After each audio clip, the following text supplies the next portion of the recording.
함께 따라서 하시겠습니다. 거룩한 입맞춤. 한 번 더 하시겠습니다. 거룩한 입맞춤. 오늘 함께 보통한 시편 2편 12절의 말씀을 가지고 거룩한 입맞춤이라는 제목으로 함께 말씀의 은혜를 나누겠습니다. 우리 하나님은 사랑의 하나님이십니다. 매주마다 제가 말씀을 드리고 있지만 여전히 사랑의 하나님이십니다. 지극히 큰 사랑으로 우리를 죄에서 구원하셨고, 한 번 작정하신 그 사랑, 사랑하기로 작정하신 그 사랑은 영원하여서 사랑하시되 끝까지 사랑하시는 하나님이세요. 하나님에게는 포기라는 게 없어요. 사람은 가끔씩 사랑하다가 마음에 안 맞으면 포기하고, 기분 나쁘면 포기하고, 안 보고 끊어지기도 하지만 우리를 향하신 하나님의 사랑은 변함이 없습니다. 영원한 사랑이에요. 끝까지 가는 사랑이에요. 이런 사랑을 받은 우리들이지만 우리는 은혜를 얻고도 여전히 욕심을 따라 죄 가운데 행하기도 합니다. 때때로 은혜 받았을 때는 막 은혜에 감격해서 눈물 흘리지만 어느 순간 보면 벌써 내 욕심, 내 고집이 나타나서 하나님의 뜻과는 상관없이 내 마음대로 행동하는 모습이 나타나기도 해요. 그런데 만일 하나님이 우리를 공의로만 다스리신다면 아마 우리 중에 살아남을 수 있는 사람 한 사람도 없을 거예요. 저도 마찬가지고요. 행위로 심판하시기 시작하시면 우리 중에 목숨 부지할 수 있는 사람이 아무도 없습니다. 이것은 하나님이 공의롭지 않기 때문이 아니라 공의로우시지만 또한 사랑의 하나님이시기 때문에 우리가 죄 가운데 행할지라도 여전히 우리를 사랑하시지만 안타까운 시선으로 우리를 바라보시며 그저 돌아오기만을 간절히 기다리고 계시는 거예요. 하나님이 우리를 기다리고 계십니다. 그리고 우리의 인생도 또한 주님을 기다립니다. 우리를 향해 하나님이 일어나시기를 기다리고, 우리를 구원해 주시기를 기다리고, 내가 하나님께 드려진 모든 기도에 응답해 주시기를 기다리고, 나의 주어진 환경들이 답답하고 꽉 막혀 있는 것 같을 때 이 모든 환경을 변화시켜 주시기를 간절히 기다립니다. 이런 의미에서 우리의 인생은 주님을 기다리는 인생이에요. 이제나 오실까, 저제나 오실까, 언제나 응답하시려나 항상 기다립니다. 그런데 주님을 기다리는 그 마음, 특별히 우리가 급한 문제가 있어, 답답한 문제가 있어 하나님께 기도하는 그 기도하고 응답이 오는 것을 기다리는 마음은요, 조급한 마음으로 기다리는 게 아닙니다. 평안함으로 기다리는 거예요. 우리는 마음이 급해서 내가 기도를 시작을 했으면 3분 안에 하나님이 응답을 하셔야 된다고 생각하는 것 같아요. 요즘 세상이 그렇잖아요. 전화도 했는데 안 받으면 막 화를 내는데, 하나님께 내가 기도를 했는데 하나님이 응답을 안 해요? 벌써 우리 마음 가운데 막 부글부글 끓어오르는 게 있어요. 조급함입니다. 조급함. 조급함으로 우리가 하나님을 기다리는 것이 아니라 평안함을 가지고 주님을 기다리는 거예요. 언제든 하나님이 응답하실 수 있어요. 근데 조급함을 가지면 주님이 응답하실 때 이미 나는 그 자리를 떠나고 없기 쉽습니다. 끝까지 기다리는 거죠. 평안함을 가지고 주님 반드시 응답하실 거니까. 그런데 우리가 기다리는 것이 과연 무엇일까요? 잘되고 형통하는 복, 물질의 복, 그저 많이 얻어서 부자가 되고 치료의 복을 얻어서 건강해지는 것을 원하고 있지는 않습니까? 물론 우리 하나님은 우리를 사랑하사 영혼이 잘되고 범사가 잘되고 강건하게 해주십니다. 그렇게 하기를 원하고 계세요. 그러나 우리가 진정으로 기다려야 하는 것은 영혼이 잘되고 범사가 잘되고 능히 강건하게도 하실 수 있는 하나님을 기다리는 거예요.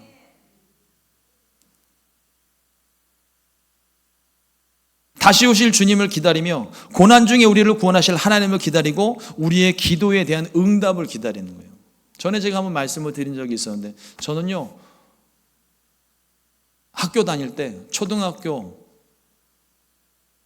저도 신세대가 아니어서 저도 국민학교 졸업을 했는데 국민학교 다닐 때 저는 빠지지 않고 학기 때마다 전과를 샀어요.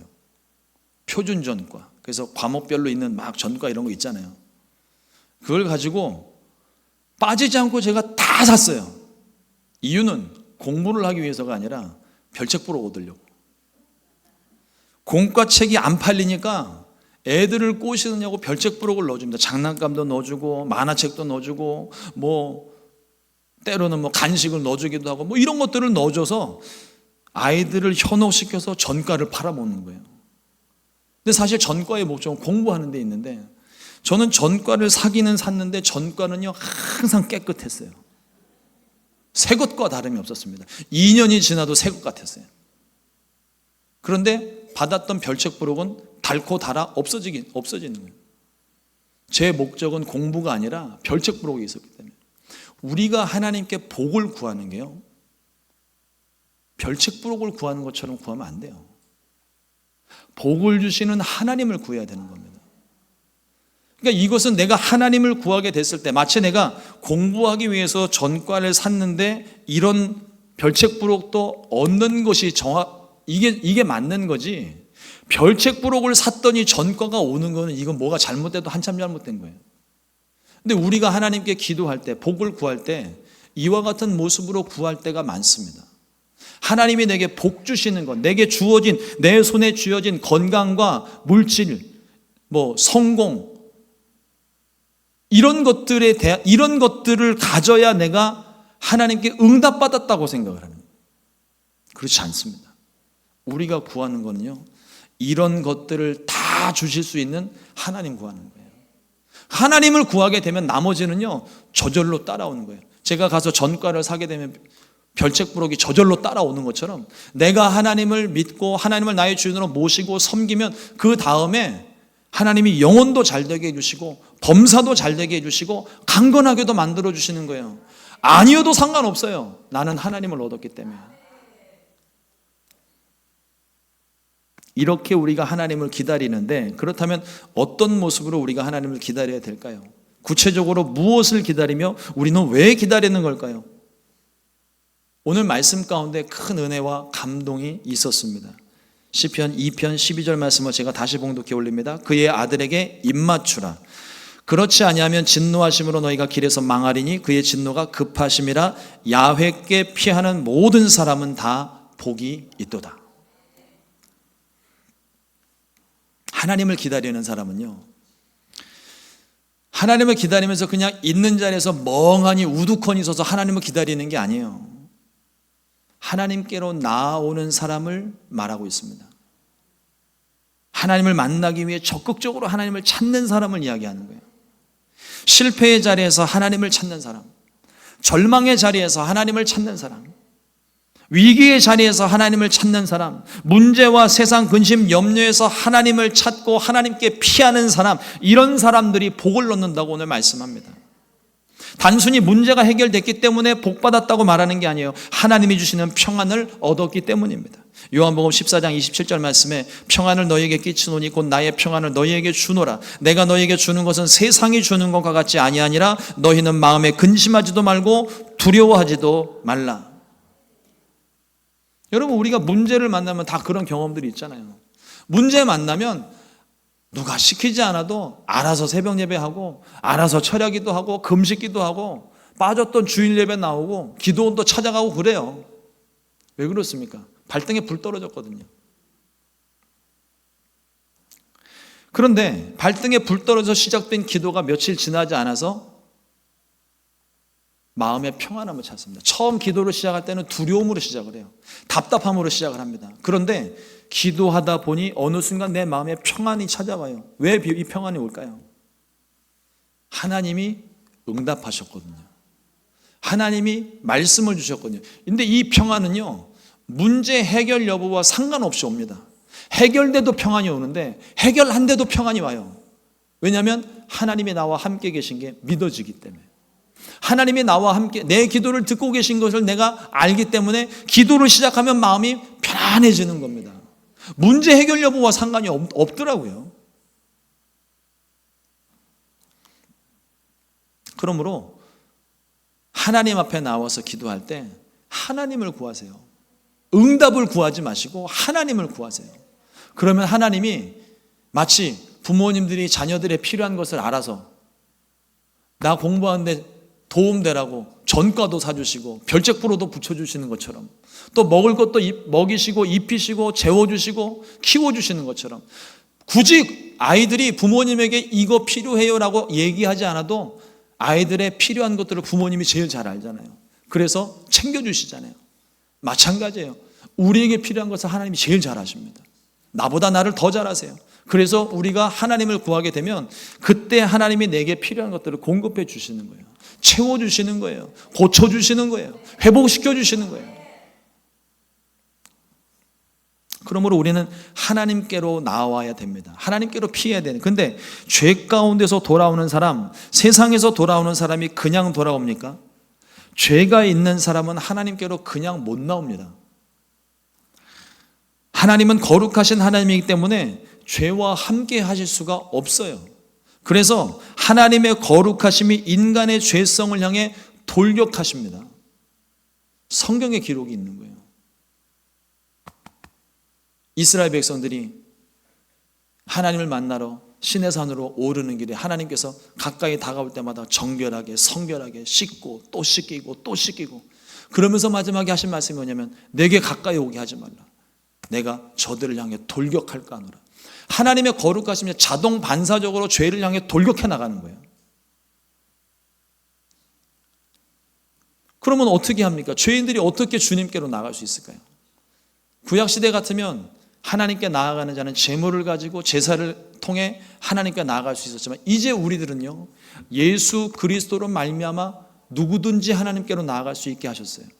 이게 은혜인 겁니다. 오늘 말씀에도 보면 그의 아들에게 입맞추라 말씀합니다.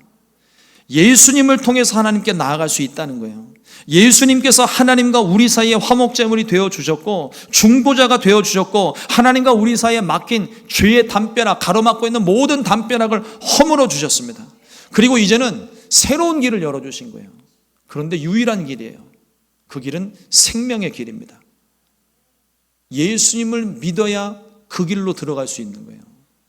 예수님 믿으면 하나님과의 모든 관계가 회복되어져서 구원을 받습니다. 단순히 교회 다니는 거 말고 온 마음을 다해 예수님을 믿는 것, 나의 죄를 용서해 주시려고 십자가에서 물과 피를 쏟으시고 나를 구원하신 예수님을 나의 주인으로 모셔드리는 그 믿음을 말하는 거예요. 그 믿음을 가지고 있으면 구원함을 얻습니다. 무슨 죄를 지었을지라도 사하심을 받고 구원하심을 받아요. 십자가에서 우리의 모든 죄를 청산하셨기 때문입니다. 이 모든 것이 예수님 보혈의 공로예요. 나의 행위로 구원받는 게 아닙니다. 보혈의 공로로 우리가 구원받는 거예요. 그 보혈을 의지함으로 이 보혈이 내 죄를 씻어주셨고, 이 보혈을, 이 예수님을 내가 믿음으로 말미암아 구원함을 얻는 것. 여러분, 절대로 잊으면 안 되는 중요한 진리입니다. 여러분들에게 죄를 지어도 된다는 말씀을 드리는 게 아니에요. 죄가 있더라도 예수님의 보혈이 나의 죄를 씻어주심을 믿으면 사하심을 얻고 구원함을 얻는 것입니다. 심판 중에 있어도 예수님께 입 맞추고 하나님께 피하는 사람에게 복이 있습니다. 구원의 복이에요. 오늘 말씀 가운데 나오는 그의 아들에게 입 맞추라. 그 입 맞춤은 친밀함의 표현입니다. 유교적인 생각을 가지고 있는 우리나라에서는 이게 있을 수 없는 일이겠지만, 입맞춤은요 친밀함의 표현이에요. 상대방의 입술이나 뺨과 이마, 손등에 입맞춤을 함으로 사랑과 존경을 표현합니다. 마리아가 예수님의 머리와 발에 향유를 붓고 눈물로 발을 씻기고 그 발에 입맞춤을 했어요. 이 마리아의 입맞춤은 회개와 용서를 구하는 입맞춤입니다. 은혜와 사랑에 감사하는 입맞춤이에요. 반대로 부정적인 의미의 입맞춤도 있습니다. 우리가 요즘 열왕기서를 보지만 이스라엘 백성들 중에 일부가 바알에게 무릎을 꿇고 입맞추고 했었죠. 복종과 우상 숭배의 의미로 입맞춤을 하는 거예요. 또 가룟 유다가 예수님께 입맞춤을 했습니다. 로마 병정들에게 팔아 넘길 때 가까이 나와서 예수님께 입맞춤을 했어요. 친밀함을 가장한 거짓 인사였습니다. 그래서 주다스 키스라는 말이 생겨났는데 책도 나왔고 영화도 만들어졌더라고요. 우정을 빙자한 배신의 입맞춤입니다. 겉과 속이 다른 행동을 이야기하는 거예요. 그의 아들에게 입맞추라. 그의 아들은 문자적으로는 다윗의 아들 솔로몬, 그리고 그 후손인 이스라엘의 왕들을 의미하는 거예요. 그 앞에 복종하라는 말입니다. 그러나 또 다른 의미에서는 다윗의 자손으로 오신 예수님을 의미합니다. 예수님께 입맞추라는 거예요. 그럼 예수님께 입맞춤을 한다는 게 우리에게 어떤 의미일까요? 회개하고 돌아오라는 의미입니다. 세상 쾌락과 정욕과 욕심과 우상을 벗어 던지고 천부여 의지 없어서 내가 손들고 옵니다, 항복하고 옵니다, 이와 같은 의미로 입맞춤을 하는 거예요. 무엇보다 우리의 모든 죄를 십자가에서 청산해 주신, 씻어 주신 예수님을 의지함으로 하나님께 가까이 나아간다는 의미입니다. 내 행위로서는, 내 모습으로서는 하나님께 나아갈 수 없고 나아갔다간 목숨을 부지할 수 없는 존재지만, 그러나 하나님께 입맞추고 예수님께 입맞추고 우리가 나아가게 되면 우리 예수님께 입맞추는 순간 나의 모든 죄가 사하심을 받고 용서함을 받고 생명을 건질 수가 있는 거예요. 하나님께 가까이함이 내게 복이라 시편 기자도 그렇게 말을 합니다. 그러므로 내가 죄가 있다고 해서 내가 용서받을 수 있을까? 걱정하지 마세요. 뭐 쓸데없는 걱정을 하고 계세요. 예수님께서 이미 우리의 모든 죄를 용서해 주셨습니다. 제발 좀 믿어주세요. 그 보혈의 공로로 말미암아 우리가 구원함을 얻었다는 것, 그걸 믿으면 우리가 주님 앞에 누구든지 나아갈 수가 있는 것입니다. 어떤 목사님께서 이 하나님의 입맞춤에 대해서 이렇게 한번 설명을 하신 적이 있어요. 하나님께서 천지를 창조하실 때 사람을 만드시고 그 코에 생기를 불어넣으시면서 첫 번째 입맞춤을 하셨습니다. 그래서 우리에게 생명을 주셨고, 죄 많은 이 세상 가운데 또 오셔서 죄인들에게 두 번째 입맞춤을 하심으로 우리의 죄를 용서해 주시고 치료하심으로 회복시켜 주셨고, 부활의 주님께서 말씀하시길 숨을 내쉬며 가라사대 성령을 받으라 말씀하셨는데, 약속하신 성령이 우리 가운데 찾아오셔서 세 번째 입맞춤을 하심으로 다시 한번 우리가 영의 생명을 얻게 되었다는 표현을 했어요. 첫 번째 입맞춤, 두 번째 입맞춤, 세 번째 입맞춤을 통해서 우리가 구원함을 얻게 되는 겁니다. 저는 이 표현이 참 마음에 들어요. 하나님께서 우리에게 입맞춤을 하셨다. 나도 모르는 새.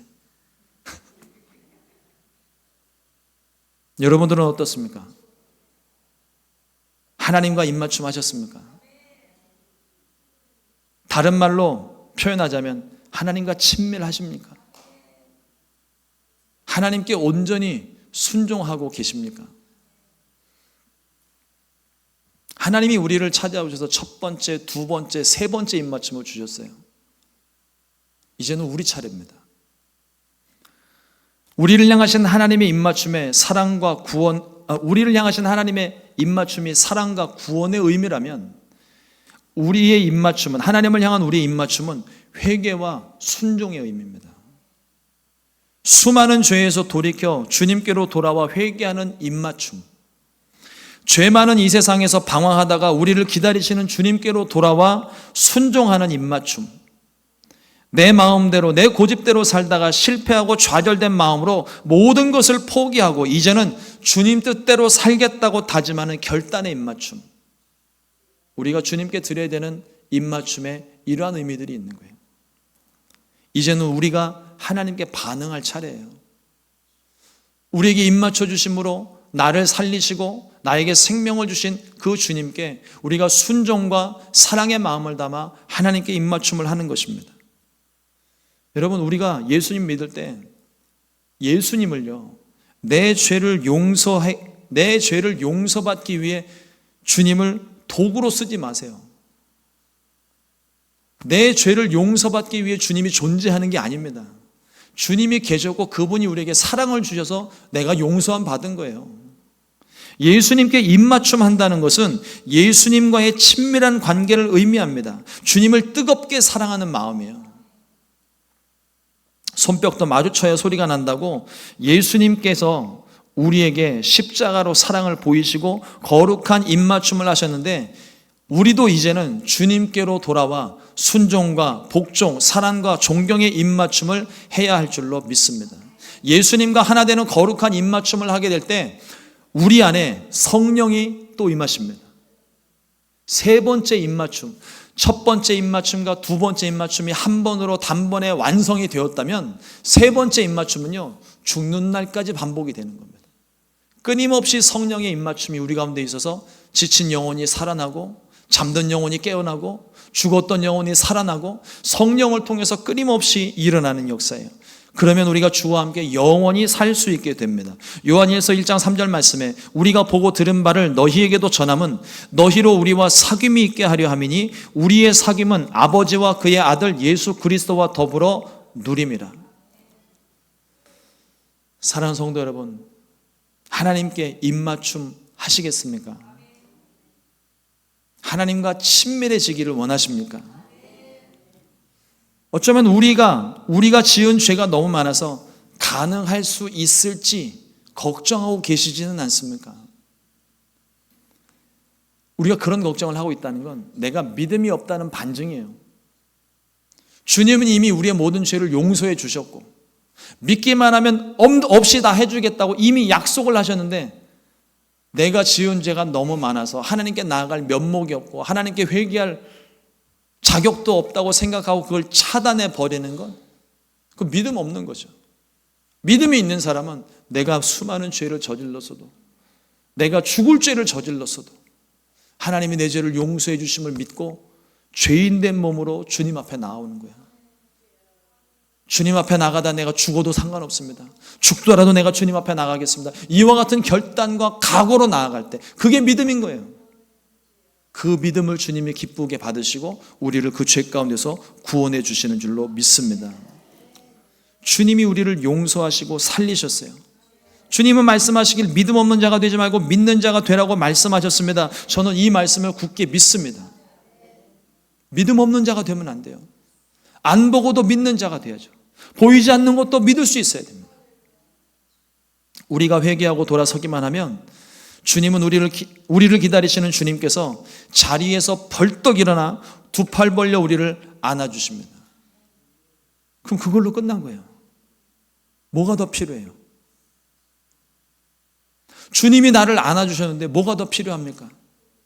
내가 세상 가운데서 죄를 수없이 많이 짓고 왔는데 주님은요, 나에게 너 이런 죄, 그때 너 이런 죄 저질렀지, 그때 너 이렇게 행동했지, 묻지도 따지지도 않으십니다. 그냥 안아주시는 거예요. 그 안에 모든 게 다 포함이 되어져 있는 거예요.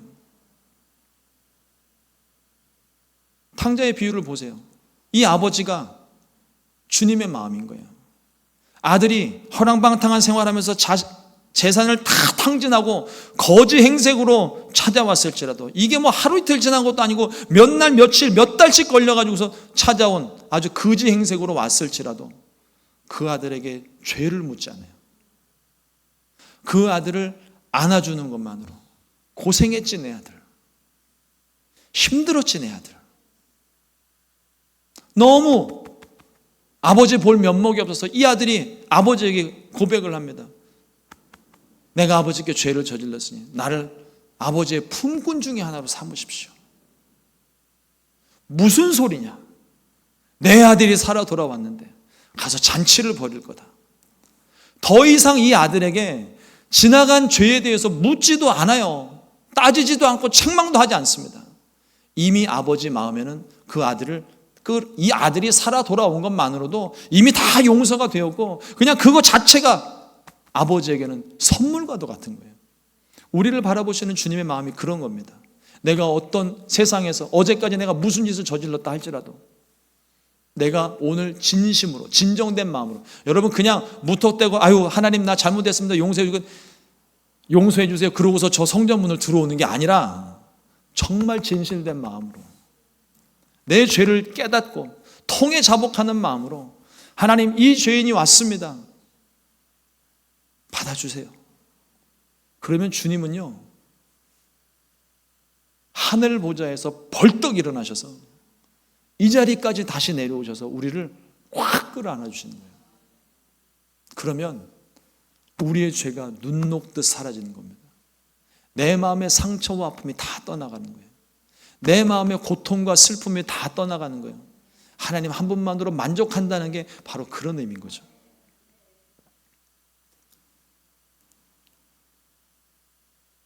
여러분, 하나님을 대신할 금송아지를 만들었던 아론, 예수님 모른다고 3번이나 부인했던 베드로, 예수님 믿는 사람을 잡아 가두고 옥에 가두는 일에 핍박했던 바울, 모두가 다 하나님 앞에 큰 죄를 저질렀던 사람입니다. 이 사람들 당장 심판받고 오늘 날벼락이 쳐도 조금도 이상할 게 없는 사람들이에요. 그런데 하나님이 그들을 용서하셨습니다. 우리 생각엔 어때요? 누가 하나님을 대신해서 금송아지를 만들었어요. 하나님은 용서하셨는데도 불구하고 우리는요, 이 사람이 정말 회개하고 돌아서서 다시는 금송아지 안 만들기로 하고 정말 손을 그냥 묶어서 꽁꽁 묶고 다녀도요, 우리 기억은요 10년이 지나고 20년 지나도 우리 생각에는 저 사람은 금송아지를 만든 사람이에요. 마음 가운데 이거를 버리지를 못합니다. 저 사람이 예수님 모른다고 3번이나 부인했는데 아유 꼴에 또 제자라고 복음 전하는다고 다닌다? 우리는요, 우리 눈으로는 그 사람을 그렇게 봐요. 근데 주님은 안 그래요. 우리의 지나간 죄를 다 용서하시고 다시는 기억지 않으신다고 하셨습니다. 하나님 앞에 이 아론이 금송아지 만든 게 기억이 되겠습니까? 하나님을 위해 헌신한 게 기억이 되겠습니까? 예수님 마음에 베드로가 3번 부인한 게 기억이 되겠습니까? 십자가에 거꾸로 매달릴 때까지 죽도록 복음을 전한 게 기억이 되겠습니까? 사도 바울, 핍박했던 것을 기억하는 게 아니라 주를 위해, 나를 위해 이방인을 향하여 복음을 전하였던, 목숨 걸고 복음을 전하였던 그 모습을 주님이 기억하시는 거예요. 하나님은 그들을 용서하셨을 뿐만 아니라 주의 자녀로 삼으셨고 위대한 증인으로 이스라엘의 대표자로 소명받은 사도로 불러주셨습니다. 이 엄청난 죄를 저질렀다가 용서받은 이 사람들의 마음이 어땠겠어요? 하나님의 놀라운 은혜를 경험한 사람은요, 죽는 날까지 하나님께 복종하며 평생토록 하나님께 입맞춤하며 사는 겁니다. 날마다 우리 하나님께 입맞춤하시기를 주님의 이름으로 축원합니다. 날마다 하나님께로 돌아와 거룩한 입맞춤으로 하나님께 인사하십시오. 주일날 예배 시작 전에 먼저 자리에 앉아서 하나님께 기도하는 것도, 마음을 준비를 하는 것도 거룩한 입맞춤의 하나입니다. 성전에서뿐만 아니라 어디서든 마찬가지인 거예요. 하나님을 먼저 생각하고 입맞추는 것. 주님, 나와 함께 해달라고. 주님, 내가 여기 왔습니다. 나를 불쌍히 여기소서. 우리가 이렇게 기도하기만 하면요, 하나님이 우리를 두 팔을요 꽉 끌어안는, 온몸에 뼈가 으스러질 때까지 아마 우리를 안아주실 거예요. 그러면 주님이 안아주시면 세상, 방금 저 문을 열고 들어오기 직전까지 근심 염려가 가득했는데 주님이 안아주시는 순간 모든 세상 근심 염려가 사라져버리는 거예요. 함께 계신 것만으로도 마음이 평안하고 든든해집니다. 이것이 주님을 기다리는 사람이 얻는 복입니다. 말씀을 마무리를 하다가 하나님께서 제게 주신 마음 하나가 있어서 오늘 우리 성도님들과 나누려고 합니다.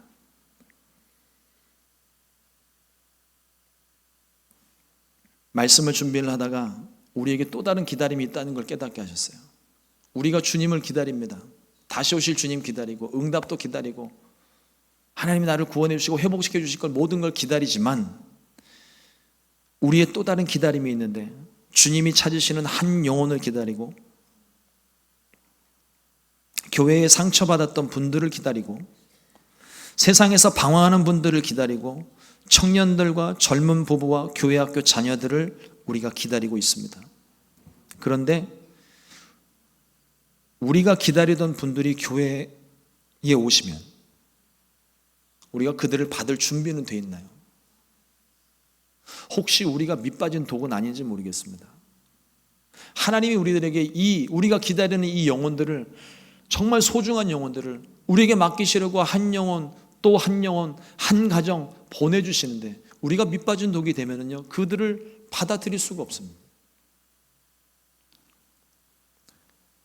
누가 오더라도 다 받아줘야 돼요. 교회는 그런 곳입니다. 사람을 선별해가면서 교회를 받는 데가 아니에요. 교회는 누구든지 환영받아야 되고 누구든지 사랑받아야 됩니다. 내가 사랑받은 만큼 어느 누구라도 사랑하고 섬기고 나누는 곳이 교회입니다. 우리가 새로운 사람들을 기다리는 것은요, 숫자적인 부흥을 위해서도 아니고, 내가 할 일을, 내가 지금 힘든 일을 맡아서 하고 있는데 이걸 누구에게 넘겨주기 위해서 그 사람들을 기다리는 것도 아닙니다. 내가 받은 사랑으로 섬기기 위해서 그들을 기다리는 거예요. 이러한 마음의 준비가 없다면 하나님도 더 이상 우리들에게 그 영혼들을 맡기지 않으세요. 이거는 심각한 얘기입니다. 하나님이 우리들에게 영혼을 맡기시려고 한 사람, 두 사람 보내시는데, 우리가 그들을 받아들일 준비가 되어 있지 않아서 그들을 놓쳐버린다면 하나님은요, 다시는 우리 교회에 그 영혼들을 보내지 않습니다. 우리만 그들을 기다리는 게 아니라, 우리에게만 그들이 소중한 것이 아니라 하나님께는 우리보다 더 소중한 영혼들이거든요. 그 영혼들을 우리에게 믿고 맡겨주셨는데 우리가 그 영혼들을 놓치고 있다면